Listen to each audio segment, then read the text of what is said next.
In this podcast episode with BJ Miller and Bridget Sumser, a foundational idea emerges early. Death is not an external invader or a sudden alien event, but an intrinsic part of life itself. Living beings, by their very nature, die. This perspective challenges the common cultural narrative that death is something foreign that abruptly interrupts life. Instead, death is a process that begins the moment we are born, and it unfolds gradually, often over months or years, especially in the context of chronic illness. This understanding reframes how we approach dying and living. Rather than seeing death as a failure or an enemy, it is a natural culmination of life's journey. Recognizing this can help individuals and families prepare emotionally and practically for the end of life, fostering acceptance and reducing fear. It also highlights the importance of integrating the concepts of living, dying, and quality of life into a holistic view rather than treating them as separate or opposing experiences. Miller and Sumser delve into the physiological realities of dying, particularly in the context of chronic illnesses like cancer, heart disease, and neurodegenerative conditions. The body shuts down progressively, often organ by organ, and this process can be unpredictable. Common signs include decreased appetite and fluid intake, increased fatigue, changes in mental status such as delirium, and altered breathing patterns. These changes are signals that the body is preparing for the end, and they should be respected rather than aggressively countered. Delirium, a common feature in the final days, is especially important to understand. It can manifest as confusion, disorientation, or altered consciousness, and it profoundly affects how patients communicate and interact. Loved ones may misinterpret delirium-induced behaviors or words, leading to unnecessary distress. Recognizing delirium as a medical phenomenon rather than a reflection of the person's true feelings can help families navigate these moments with greater compassion and less fear. A significant portion of the discussion focuses on distinguishing palliative care from hospice care, two terms often conflated but fundamentally different. Palliative care is a broad medical specialty aimed at improving quality of life for anyone with a serious illness, regardless of prognosis or treatment goals. It can be provided alongside curative treatments and addresses physical symptoms, psychological needs, and social support. Hospice care, by contrast, is a subset of palliative care reserved for those nearing the end of life, typically with a prognosis of 6 months or less. It requires patients to forgo curative treatments and focuses exclusively on comfort and support during the final phase.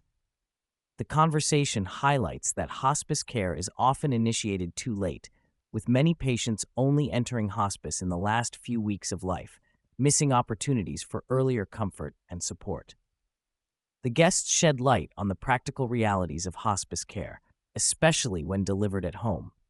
While many people express a desire to die at home, the support available through home hospice often falls short of what is needed for full-time care.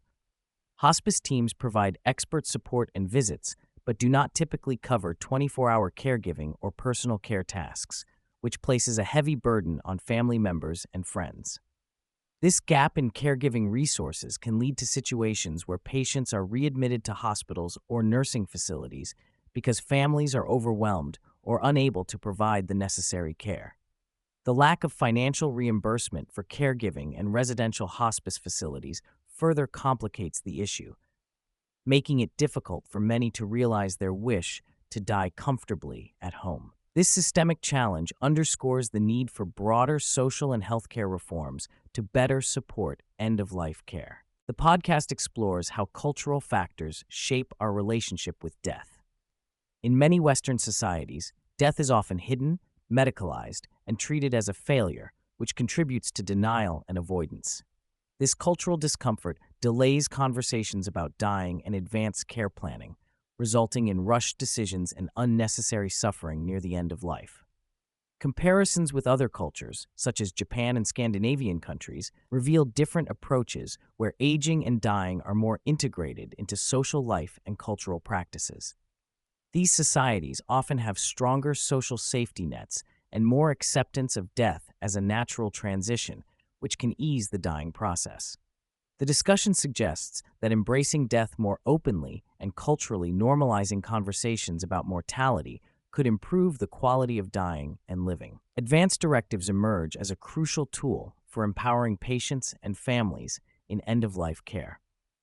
These legal documents allow individuals to specify their wishes regarding medical treatments and designate a healthcare proxy to make decisions if they become incapacitated. Despite their importance, many people delay completing advanced directives, often due to discomfort with confronting mortality or misunderstanding their purpose. Miller and Sumser emphasize that advanced care planning is not a one-time event, but an ongoing conversation that evolves as a person's health and perspectives change. The proxy decision-maker plays a vital role and must be well informed about the patient's values and preferences to advocate effectively. Early and honest discussions about goals of care can prevent unwanted interventions and ensure that treatment aligns with the patient's wishes. Beyond physical symptoms, the psychological and relational aspects of serious illness and dying are central themes.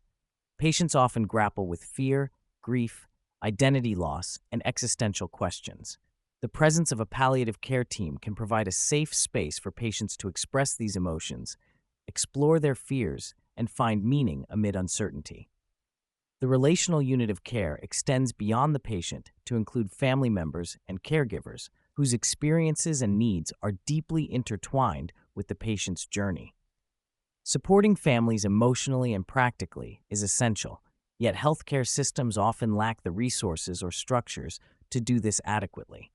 The conversation highlights the importance of holistic care that addresses the full spectrum of human experience during serious illness. One of the most profound insights shared is the nature of regrets expressed by people nearing the end of life. Common regrets often revolve around not living authentically, suppressing emotions, or allowing shame and fear to create distance from oneself and others. The guests note that many people struggle most with forgiving themselves rather than seeking forgiveness from others. This realization points to the importance of cultivating self-compassion and honesty throughout life, not just at the end. Accepting fear and regret as natural parts of the human experience can reduce suffering and foster a richer, more connected life. The dying teach us that embracing vulnerability and authenticity is key to living well and dying peacefully. The podcast provides a detailed description of the active dying phase, typically the last 24 to 48 hours of life. During this time, the body undergoes significant physiological changes. Kidney function declines, breathing patterns alter with periods of apnea, and the characteristic death rattle. Skin changes occur due to poor circulation, and consciousness often fades. Understanding these signs can help families and caregivers prepare emotionally and practically.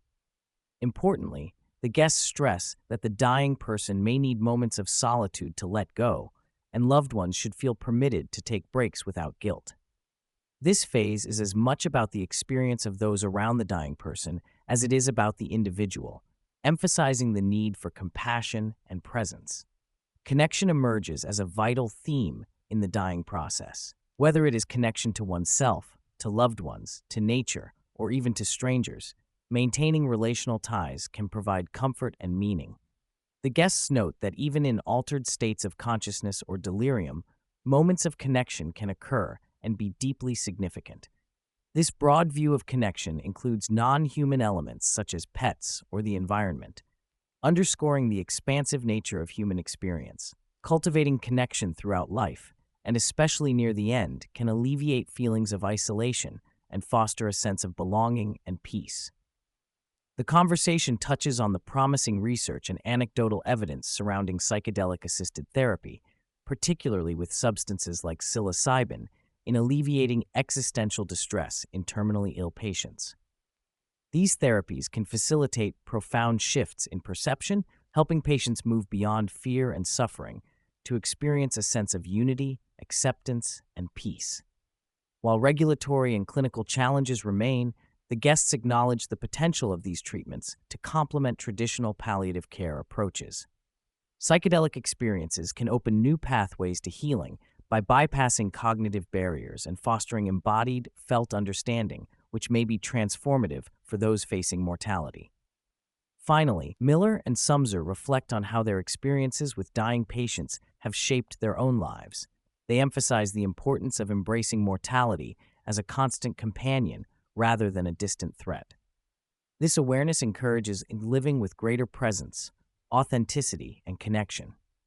They caution against striving for a death free of fear or regret, instead advocating for a changed relationship with these emotions, accepting them as natural and manageable. The wisdom gained from the dying invites all of us to cultivate honesty, connection, and courage in our daily lives, ultimately enriching both our living and dying.